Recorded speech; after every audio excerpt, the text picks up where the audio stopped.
दोस्तों नमस्कार। दोस्तों जैसा कि आप देख रहे हैं आज ये जो गेहूं की फसल जो कटाई का काम चल रहा है, तो ये हमारे हमीद भाई हैं, इनका खेत है। हमीद भाई गौड़ ये सर्वोदयी नेता हैं, सर्वोदय किसान मंडल।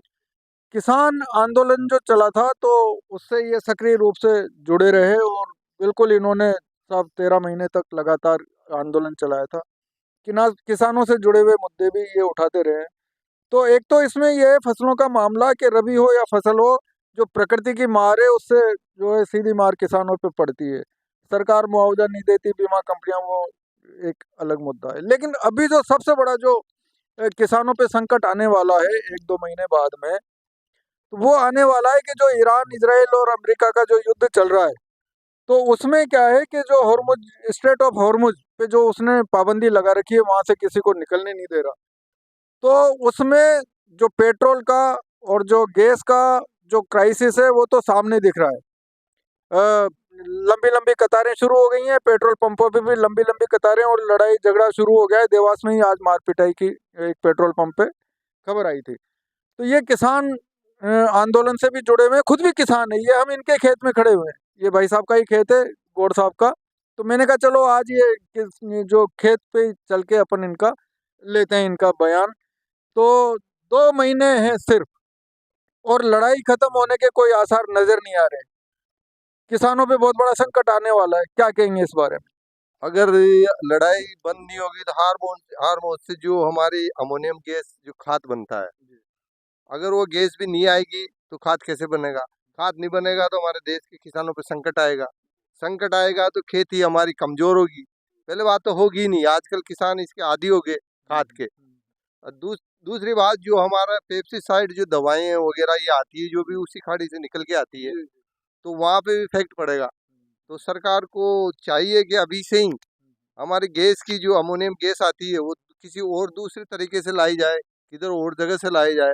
अन्यथा वो महंगी जरूर पड़ेगी, पर किसानों पे एक वो तो रहेगा नहीं, सिंबल तो कभी खाद मिलेगा। ये तो युद्ध से हर चीज महंगी होती है, खाद भी महंगा होगा।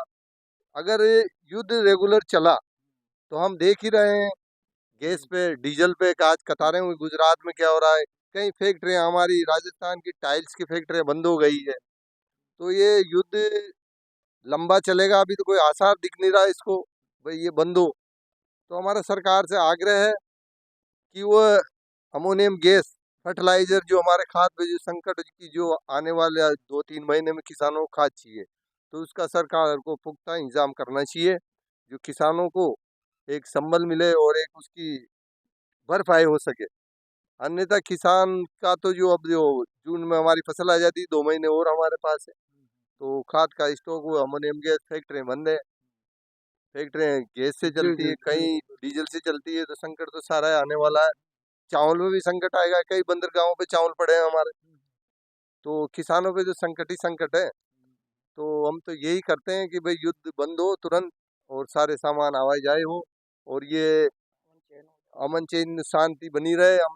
हम तो गांधी विचार वाले लोग हैं। अम्बेडकर गांधी विचार वाले, तो अमन और शांति रहना चाहिए, हमेशा यही रहना चाहिए।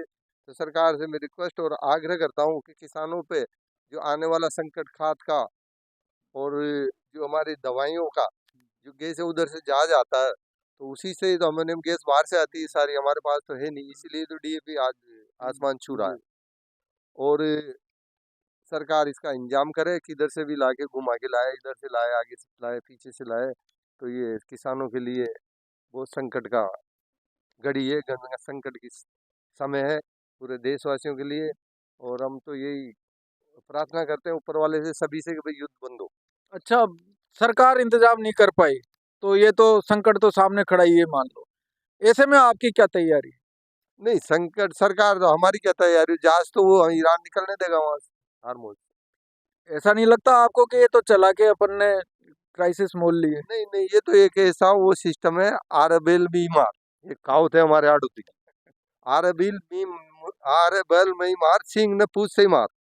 मोदी जी को इजराइल जाने की कहाँ जरूरत थी? जी जी। मोदी जी को इजराइल जाने की कहाँ जरूरत थी? सब चल रहा था सिंपल। ठीक है, आप किसी को भी सपोर्ट करो, कुछ भी करो, पर जाने की दो दो 1-2 रोज बाद युद्ध चालू हो गया। तो ये ईरान तो हमारा दोस्त था, कई जगह उन्होंने हमारे को साथ दिया, सपोर्ट किया।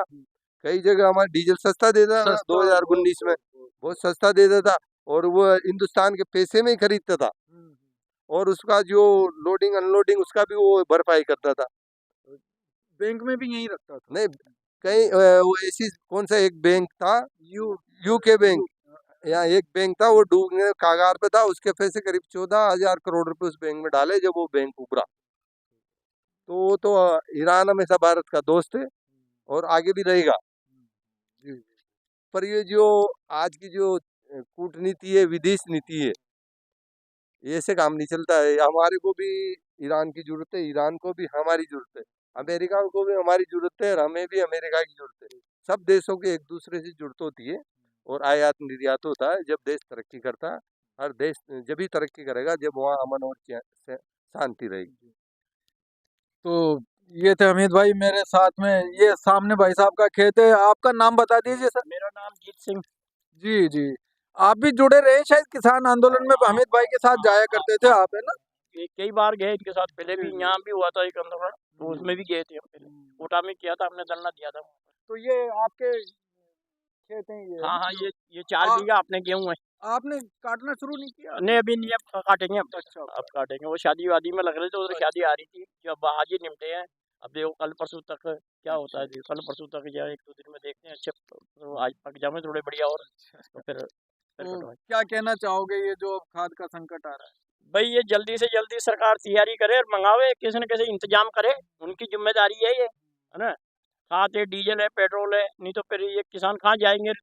सभी मिलजुल के चलेंगे तब काम चलेगा, नहीं तो नहीं चले। तो सरकारों को चाहिए कि लापरवाही नहीं बरते और समझ से काम करके और मतलब इंतजाम कर दें। अभी तो महीने 2 महीने बाकी हैं, जब तक चाहे तो कर सकते हैं।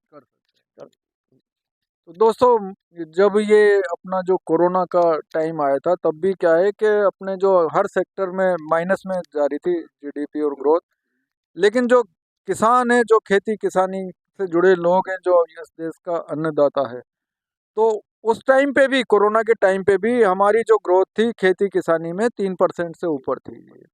तो उस इस देश को उस टाइम भी, यानी इतने बड़े क्राइसिस में भी किसानों ने ही जो है बचाया था और संभाला था, दवाएं ववाएं भेजी, है ना? गाँव में भेजी, तो दवाइयाँ खाना भेजा। तो लोगों की तो उम्मीद किसानों पे ही रहती है। अगर ये खाद का संकट रहा और सरकार नहीं कर पाई तो किसानों की क्या मतलब तैयारी है इसके लिए? जी। किसान तो क्या, किसानों की क्या तैयारी हो सकती है, किसान तो मतलब क्या करेंगे भाई। आंदोलन ही कर सकते हैं बस। आंदोलन। हाँ, पहले जैसे पहले आंदोलन नहीं हुआ था दिल्ली में, ऐसे ही आंदोलन होगा बड़ा भारी, है ना। पहले तो खाली उधर के आए थे, पर अब पूरे भारतवर्ष से ये आदमी वहाँ पर पहुँचेंगे दिल्ली, तो वहाँ धरना देंगे, जब जाके मतलब अगर सरकार ने इंतजाम नहीं करती है तो। चलो तो दोस्तों, इसी के साथ दें इजाजत, क्योंकि अंधेरा भी हो गया और मैं भी लेट हो गया। भाई साहब, ये खेती बाड़ी में ये जो खेत हैं इनके, ये गेहूं गेहूं तो इसको काटने में लग रहे थे और मैं भी किसी वजह से लेट हो गया। तो इसी के साथ शुक्रिया, बहुत बहुत शुक्रिया।